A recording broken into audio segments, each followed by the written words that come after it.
ሰላም ጤና ይስጥልኝ የማዮ ስፖርት ተከታታዮች እንደምን አላችሁ? ትናንትና በአውሮፓ ሊግ ኖቲንጋም ፎረስት ከአስተን ቪላ ያደረጉትን ጨዋታ ኖቲንጋም ፎረስቶች አሸንፈዋል። በኮንፈረንስ ሊግ ግማሽ ፍጻሜ ክሪስታል ፓላስ ከሻክታር ዶኔስክ ጋር ያደረገውን ጨዋታም አሸንፈዋል። እንዲሁም ሪዮ ቫይካኖ በበኩሉ 1-0 ስትራስቡርግ ግን አሸንፏል። ስለዚህ የምነግራችሁ ነገር አለ። ከፊፋ ኮንግረስ ጋር የተፈጠረ ነገር እንዳለ እየተነገረ ይገኛል። መድፈኞቹ የአውሮፓ ቻምፒዮንስ ሊግ መልሱ ጨዋታ ላይ ምን ሊያደርጉ አስበዋል የሚለውን ትሰማላችሁ።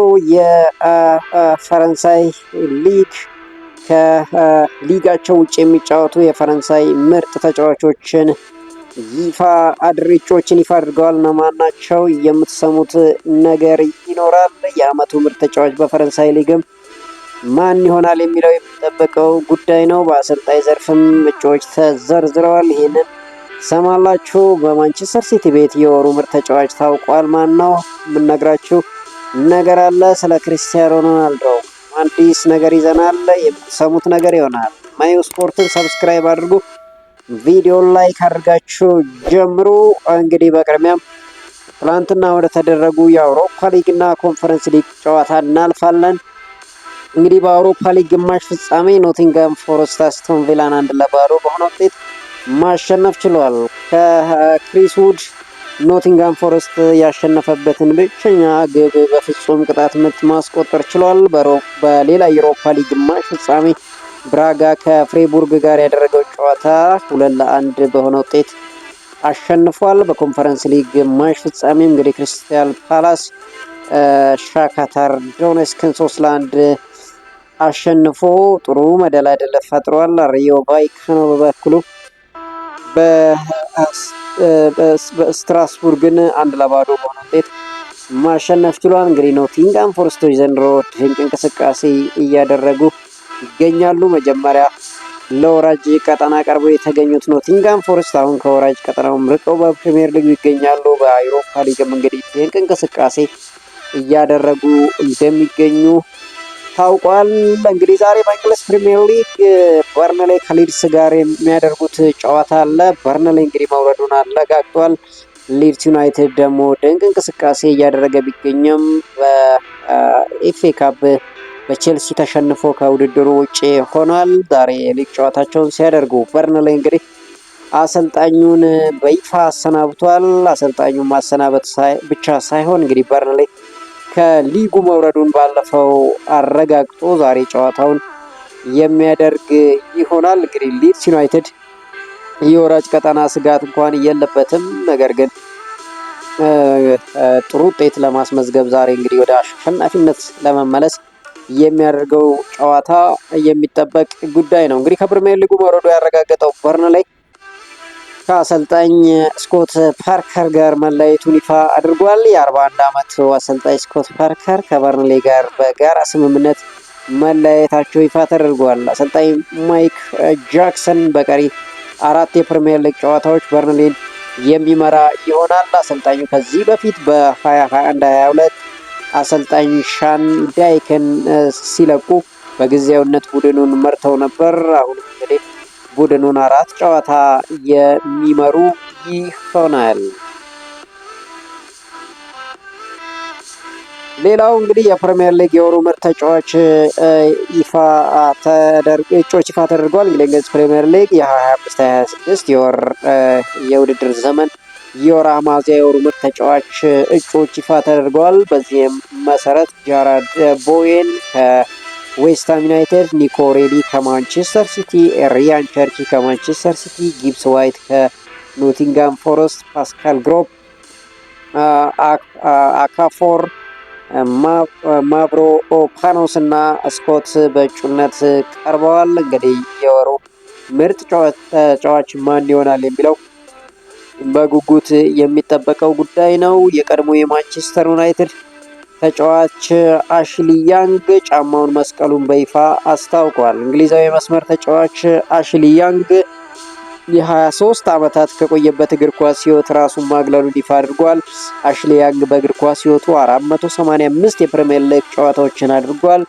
እንዲሁም ለእንግሊዝ ብሔራዊ ቡድን 39 ጨዋታዎችን ማድረግ ችሏል። አሽሊ ያንግ እንግዲህ በእንግሊዝ ፕሪሚየር ሊግ ከማንቸስተር ዩናይትድ ጋር የኤሮፓ ሊግ፣ ሊግ ካፕ እንዲሁም ሲሪያ ኮሚኒቲ ሺልድ ሁሉ ማሳካት ችሏል። እንግዲህ አሽሊ ያንግ በማንቸስተር ዩናይትድ ቤት ረጅም ጊዜ እንደቆየ ይታወቃል። አሁን በይፋ ጫማውን መስቀሉን እንግዲህ አስታውቋል። ሌላው አርሰናል እንግዲህ የሻምፒዮንስ ሊግ የመልስ ጨዋታውን ኤምሬት ላይ ከአትሌቲኮ ማድሪድ ጋር እንደሚያደርግ ይታወቃል። መድፈኞቹ ከጨዋታው በፊት ለቡድኑ ባስ ለየት ያለ አቀባበል ለማድረግ እየተዘጋጁ መሆኑ ተገልጿል። ደጋፊዎች ለሚደረገው ታሪካዊ አቀባበል ድባቡን በማሳመር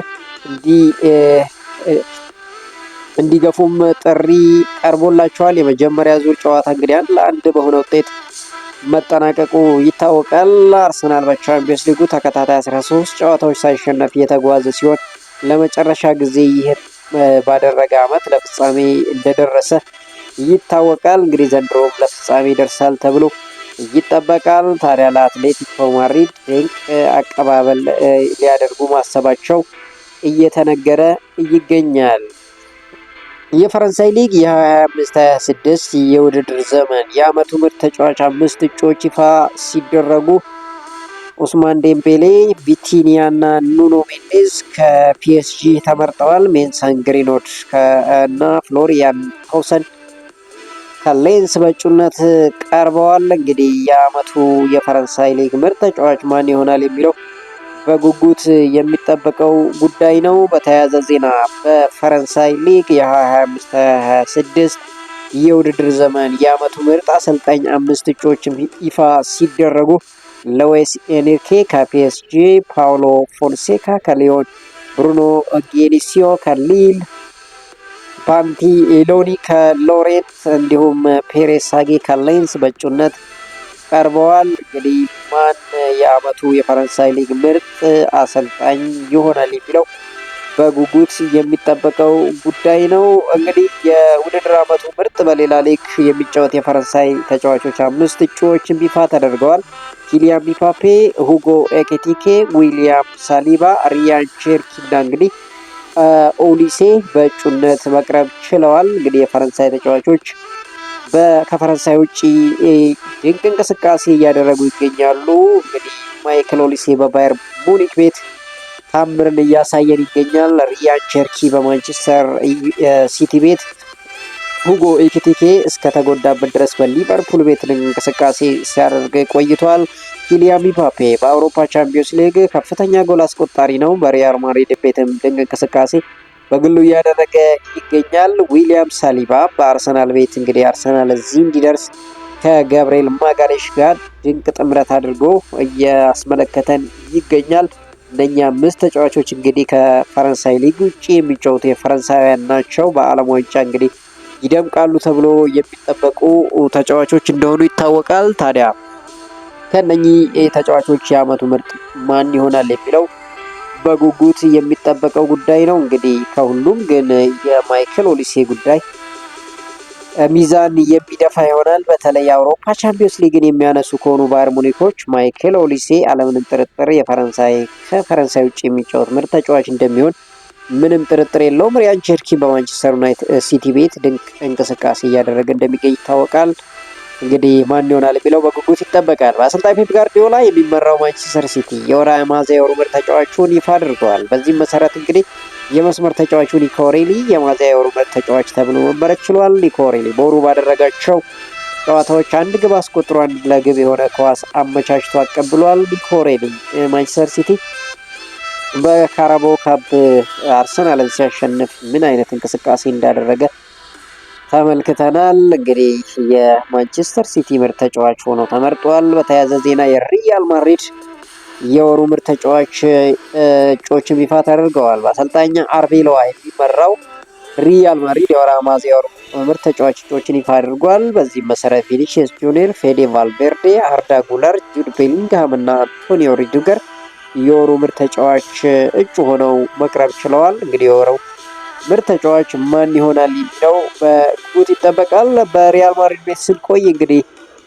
የሪያል ማድሪዱ ተጫዋች ኤንሪክ አሁን በሊዮን ይገኛል። እግር ኳስ ጥሩ ቦታ አይደለም ሲል እንግዲህ አስተያየቱን ሰጥቷል። ብራዚላዊ ተጫዋች ኤንሪክ እግር ኳስ ተጫዋችነት ለልጁ እንደማይመኘው ተናግሯል። እግር ኳስ ጥሩ ቦታ አይደለም ያለው ኤንሪክ ለልጄ አልመኝም፣ ልጄ ሐኪም ወይም ጠበቃ እንዲሆን እመኛለሁ ሲል እንግዲህ ተናግሯል። አክሎም ልጄ ጥሩ ስብዕና ያለው መልካም ሰው እንደሚሆን ተስፋ አድርጋለሁ ሲል የተናገረው ኤንሪክ ስለ ማህበራዊ ሚዲያ አጠቃቀም ያነሳው ኤንሪክ የመጀመሪያ ወራቶቼ ማህበራዊ ሚዲያ ከታተል ነበር ሲል ይናገራል። ከሜዳ እወጣለሁ፣ የመጀመሪያ ስራዬ ስለ እኔ ምን ተባለ የሚለው ለማየት ወደ ኤክስ መሄድ ነበር ያለው ኤንሪክ አሁን ግን ተምሬያለሁ ሲል ተናግሯል። አሁን ጨዋታው ሲያበቃ ትኩረቱ ማገገም ላይ መሆኑን ያስረዳው ኤንሪክ ምንም ቢወራ ለትችት ግድ አይሰጠኝም ሲል እንግዲህ ይናገራል።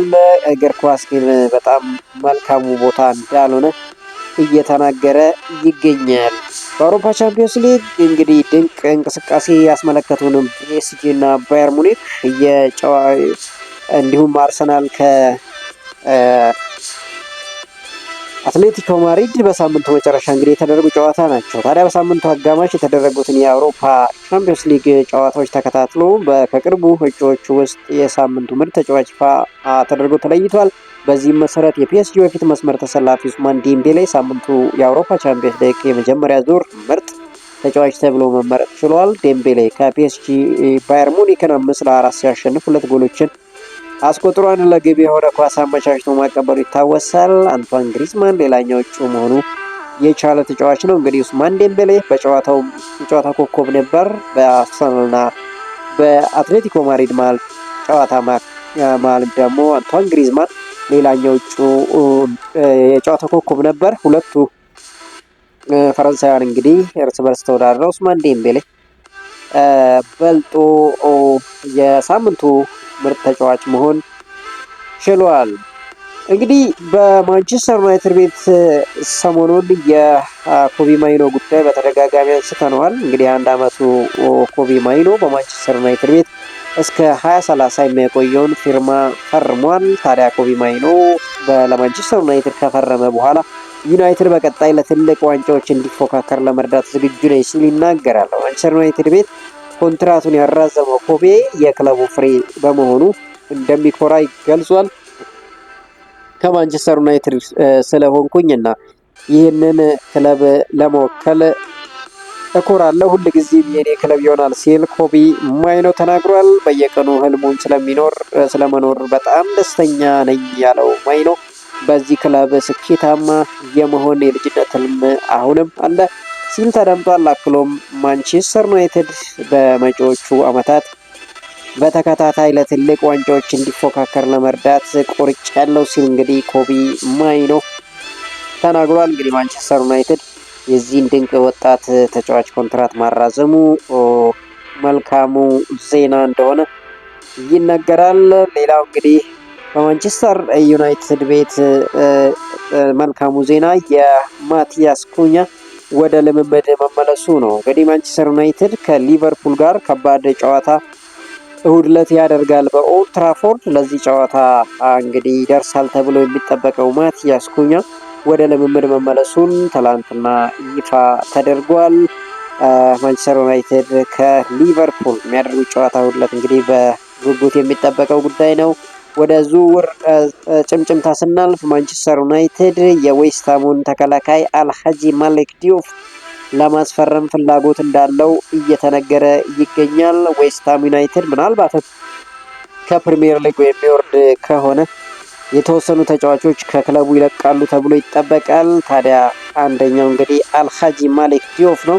ይህ ሴኔጋላዊ ተጫዋች በማንቸስተር ዩናይትድ ራዳር ስር እንደሚገኝ እየተነገረ ይገኛል። ሌላው እንግዲህ ማንቸስተር ዩናይትድ የአንዶኒ አሪዮላ አድናቂ እንደሆነ እየተነገረ ይገኛል። በተደጋጋሚ አንዶኒ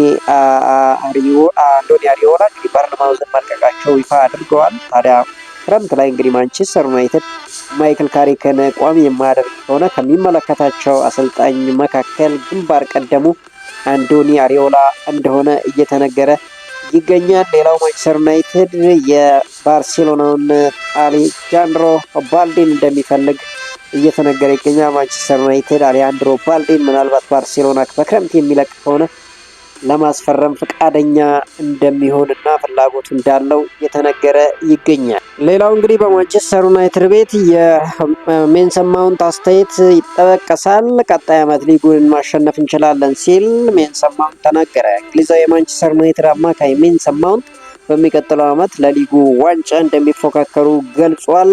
አላማዬ ፕሪሚየር ሊጉን ማሸነፍ ነው ያለው ሜሰን ማውንት እንግዲህ ቀጣይ ዓመት ያንን ማድረግ አቅም እንዳለን አስባለሁ ሲል ተናግሯል። አክሎም በዚህ ዓመት አርሰናልን፣ ማንቸስተር ሲቲ፣ ሊቨርፑልና ቼልሲን አሸንፈን እንደምንችል አሳይተናል። አሁን ይህንን በቻምፒዮንስ ሊግ ማድረግ አለብን። በሊጉ ወጥነት ሊኖረን ይገባል። ሊጉን ማሸነፍ አላማችን ነው ሲል እንግዲህ ሜሰን ማውንት ተናግሯል። በማንቸስተር ዩናይትድ ቤት ጉዳት እያሰቃየው ያለው ሜሰን ማውንት ቀጣይ ዓመት በማንቸስተር ዩናይትድ ቤት እንግዲህ ቆይቶ የእንግሊዝ ፕሪሚየር ሊግን ማንሳት ህልሙ እንደሆነ ተናግሯል። እንግዲህ ማን ይሆናል ቀጣይ ዓመት ማንቸስተር ዩናይትድ የሚለው ይጠበቃል። እንግዲህ ማንቸስተር ዩናይትድ በአውሮፓ ቻምፒዮንስ ሊግ የሚሳተፍበትን እድል የሚያገኝ ይመስላል።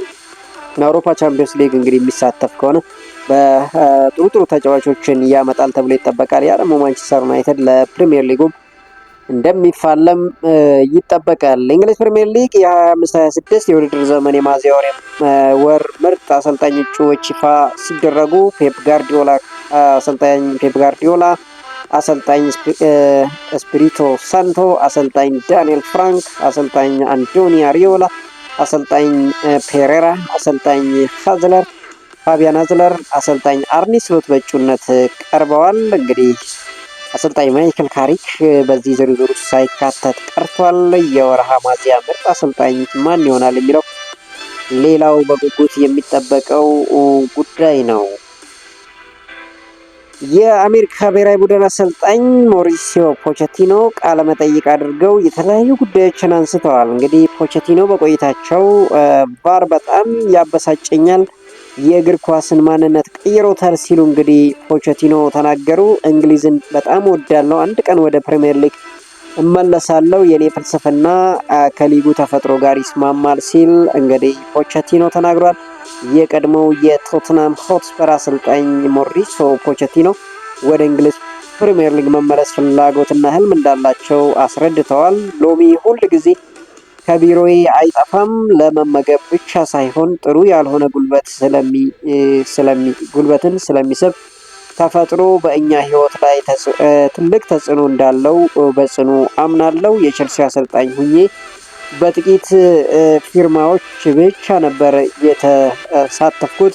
እንደ ፓልመር አይነት ላይ አሰልጣኝ በሁሉም ፊርማዎች መሳተፍ አለበት ሲል እንግዲህ ይናገራል። ፒኤስጂ ያለው ሜሲን ከጉዳት ለመጠበቅ ቀይሬ ሳስወጣ ሁሉም ሰው አጠቃኝ፣ ባለቤቴ ሳትቀር አገለለችኝ ሲል እንግዲህ በፒኤስጂ ስለነበረውና ሜሲ በመቀየሩ ስለደረሰበት ተጽዕኖ ይናገራል። ቫርን መቀበል ይከብደኛል፣ ምክንያቱም የጨዋታዎችን ማንነት ቀይሮታል። አሁን ወደ መዝናኛ ጨዋታ ለመቀየር እየሞከረ ነው፣ ያንን እጠለዋለሁ ሲል እንግዲህ ሞሪሲዮ ፖቼቲኖ ስለ ቫር ያለውን ብስጭት ሳይሸሽግ የገለጸበትን አስተያየት ሰጥቷል።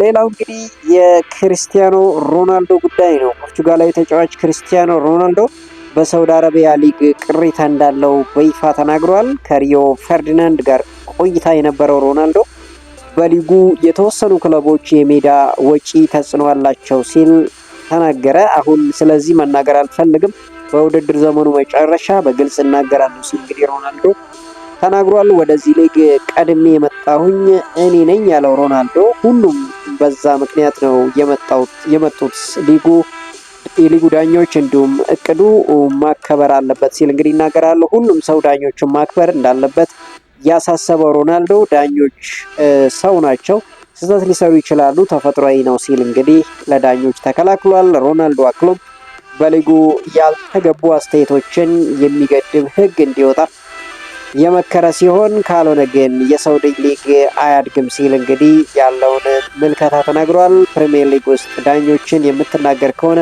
ወዲያው ቅጣት ትቀበላለህ፣ ሕግ ነው፣ እዚህም መተግበር አለበት ሲል እንግዲህ ክርስቲያኖ ሮናልዶ ስለ ዳኞች ልዩነት እንዳለ በፕሪሚየር ሊግ እና በሊግ የተለያየ እንደሆነ እንግዲህ ክርስቲያኖ ሮናልዶ ጨምሮ ተናግሯል። ክርስቲያኖ ሮናልዶ እንግዲህ በሳምንቱ መጨረሻ ጎል እንዳስቆጠረና 970ኛ ጎል ላይ እንደደረሰ አይተናል። እንግዲህ ፖርቹጋላዊ ተጫዋች ክርስቲያኖ ሮናልዶ የእግር ኳስ ሕይወቱን ለማጠናቀቅ መቃረቡንም ገልጿል። የእግር ኳስ ሕይወቴ የማብቂያ ጊዜው እየቀረበ ነው፣ ይሄ እውነታ ነው፣ ሁል ጊዜ ለመደሰት እሞክራለሁ ሲል እንግዲህ ክርስቲያኖ ሮናልዶ በቆይታው ጨምሮ ተናግሯል። የነበረኝ ጉዞ አስደናቂ ነበር፣ አሁንም እቀጥላለሁ።